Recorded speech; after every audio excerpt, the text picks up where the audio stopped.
Hi, good morning, good afternoon, good evening, whatever time of day you're watching this. In the chicken coop at the moment with Karen. we had about a dozen chickens or so, and over the years you lose the odd one here and there to the fox or ill health or whatever, and it left us with 7. Unfortunately, we had an incident with a fox a few weeks back, probably about 6-7 weeks ago now actually, and this little one survived, but none of the others did. So we found 4, but he was away with 2. So we're off today to get some new chickens. I think they're all going to be Isa Browns, which is the same as this little young lady here. I say young lady, she's about 3 now. How long do you live for? A little bit nervous. They're not actually used to being handled at all, ours. So yeah, we're going to go and get some new chooks, introduce them later on. So what we'll do is we'll get the chickens, we'll put them all in their little chicken house here. And then later today, she'll be shut out for the day. So later today when she comes in, they're all indoors ready. So as before, if you like what we do, please like and subscribe to our videos. And yeah, we'll see you a bit later. Okay, like most days, we start with taking the horses out. Unfortunately, this was really windy, so I've had to do a bit of a voiceover on this bit because it's just the wind muffle noise. Our horses right at the minute this is April 24. Our horses in the minute are in what we call our front field, which is our spring and autumn paddock. So they spend the winter in the backfield, which is closest to the house. It just gets absolutely trashed, but we reserve it for that. And then they come out into the spring field here, and then they spend the summer down on our hill field where we're doing some work at the moment. And then autumn is back in this spring field, and then winter time is back in the backfield. Once we take them out, which is generally about March, April time each year, we will rake, harrow the backfield, seed it, because it gets absolutely trashed. Possibly roll it, although I don't roll it all that often because horses compact the ground enough. You shouldn't really be rolling it too much. And then just spend the year raking it, mowing it, just trying to get the grass to grow. So then they go back out there. We try and hang it out to the 1st of December really. It generally works. When here we're taking Bear out through the orchard into the front field. He's decided today he's not too keen on the puddles. Other days he will literally stop and roll in them. But he's a bit of a special one, this guy. He's an ex-racehorse. He's quite funny. He's like all of ours, they're full of personality. So that's him done, and on to other jobs. Just making a few hay nets. We've got 2 types of hay in here. We've got this, which is ryegrass, really high in sugar.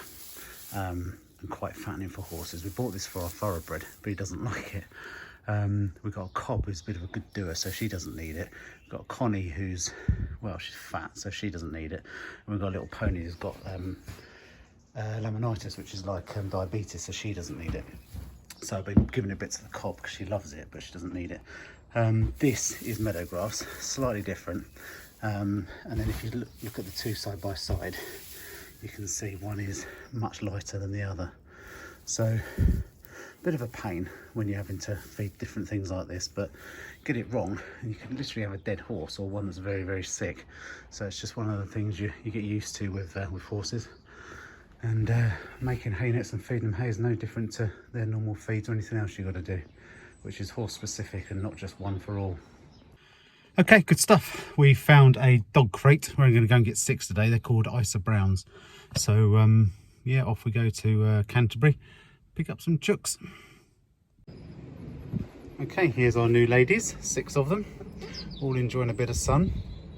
Now Sarah's looked up how we introduce, because we only bought 12 before, and over the years they've gradually depleted down to 1. So we've got to introduce 6 teenagers to an old deer. Now, one book said, or one source said, put all these in the coop, then introduce the other one later on. But where we just bought them from said, no, just put them all in together. So what we're going to do is we're going to take them all around in one go. We're going to get them out of the crate one at a time, clip their wings, and the existing chicken can decide if she likes them or not one at a time.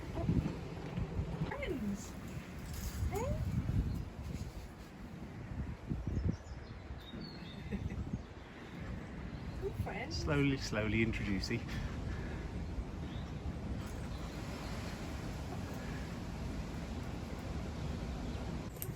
Okay, let's get you out then, one at a time, like this. She's never been able to just pick up like that. Right.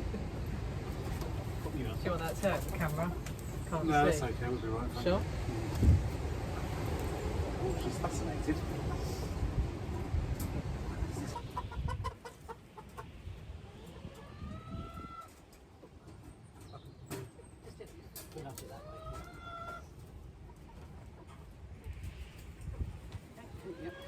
So, get the wing out. All we're looking to do is just take off the 4 outer feathers of the wing. And what this does is unbalance the bird. So if they do take off, they can't fly. Or can't fly too far. Say hello. Here you go, miss.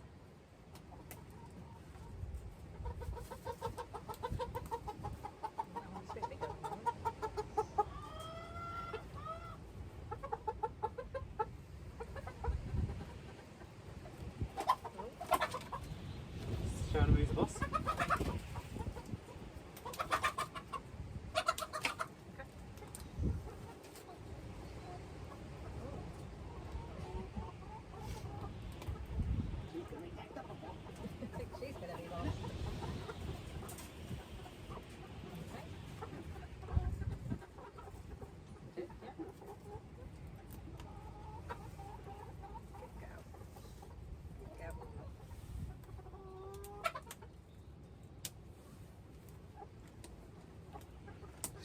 Grab the top of your finger.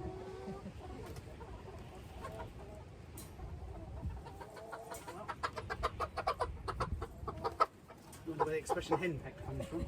You understand it when you see the way they go. Okay, so this is Mama Hen. She is an emerald. This one here is an emerald, and these are all Isa Browns. So what I'm going to do is I'm just going to set up the GoPro in here and leave it for an hour or so to run. But she's just telling them who's boss at the moment. You can see where the expression henpeck comes from. But tails are in the air, all looking quite happy. Alright, they've been out here about an hour or so now on their own, so I'll leave them in for, as we eat them today, Friday lunchtime. So these will stay in until Sunday morning, which gives them plenty of time to get used to their new surroundings, their house, which my dad made years ago. Lift up roof to get access to the inside. I'm going to rebuild it actually, so it works a bit better for us, but I just need to finish this boarding along right the way through there. So we'll pick up, check in with the girls a bit later. It's one of those real odds and sods days today, so sorted the horses out first thing, done a few little odds and sods, got new chickens, which we sorted that out only yesterday actually. My daughter's asked me to put some new signs up around the school. So in a riding arena, you've got these numbers that are scattered about the school they're going a certain place. So if you're doing a dressage test, you might do an E to B change of rein, something like that. So go and pop those up now for her. So if you're not a horsey, you might not know, but they have to be in exactly the same place because every riding arena in the world has the numbers in the same place. So if you're practicing a dressage test, A to C is the centre line, X is the centre of the school. We've got a 40-metre school, so we miss 4 sets of markers on the outside, and obviously you don't put markers in the middle. So these are our old ones. They are falling apart metal, not particularly good condition, but they have been here and fully exposed for 7 or 8 years now. Some are missing. I've got no idea where they went. I'm just going to go around and pop these new plastic ones up. So I've got these dome head inch-long screws, which will just go straight over the top of. On these ones I'll take off. We've got some of those that are mounted on buttons. So I'll take those off first. These ones I'll take off, the others I'll just go straight over the top.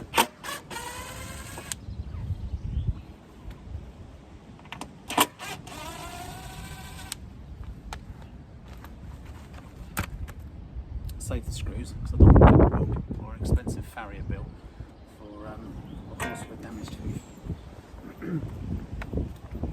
So A to C is centre line down the middle of the school. So we'll pop this up here.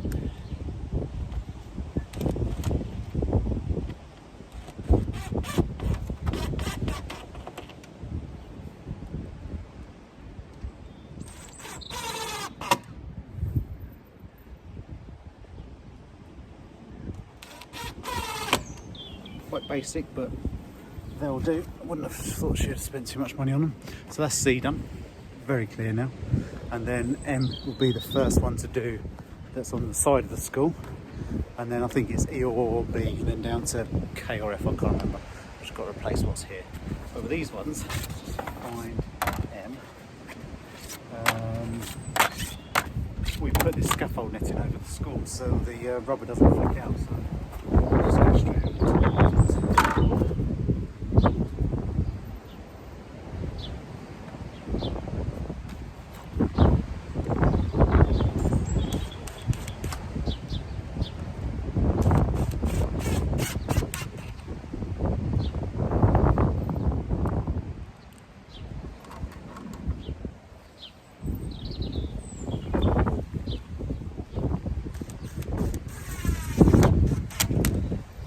using dome head screws, so where the screws actually touching it, it's flat, so it doesn't want to shear it off. So I'm going to work my way around the school renewing these, and I'll finish up on H. Okay, so that's the school renumbered. I won't bother with H because it's fixed to the side of a concrete building, but you see from quite a distance away, it's still quite obvious. So when you're riding a dressage test, you know, come down the centre line at C, track left, it's quite clear, you know exactly where it is. Not as much A and C because they're the only two end ones, but if you've got M, MXK and stuff like that to do stuff, it's quite clear. Now I need to sort all the rubbish around the back garden, so I can get that mown, take the chicken wire down, clear the garden, mow the lawn and start getting ready for the weekend.